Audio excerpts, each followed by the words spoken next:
In Hopkins, at Mizpah United Church of Christ, interim pastor Nancy Swanson led a memorial service on Sunday. With praise and thanksgiving. But not for a late parishioner. This was a funeral marking the end of the church itself. It's hard to feel it's a success when a church decides to close.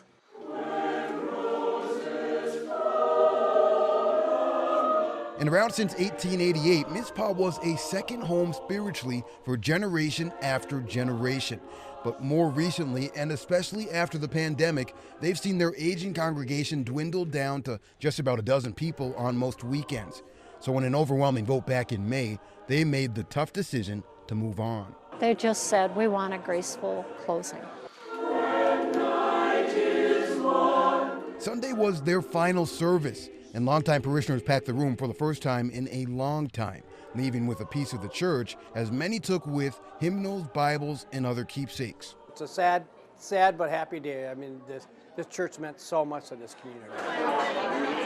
Following Mass was one last meal, closing out an emotional day, but a day they chose to celebrate rather than mourn.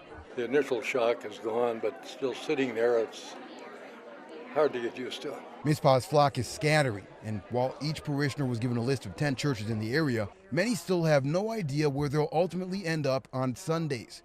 Their only hope is to bring a piece of Mizpah along with.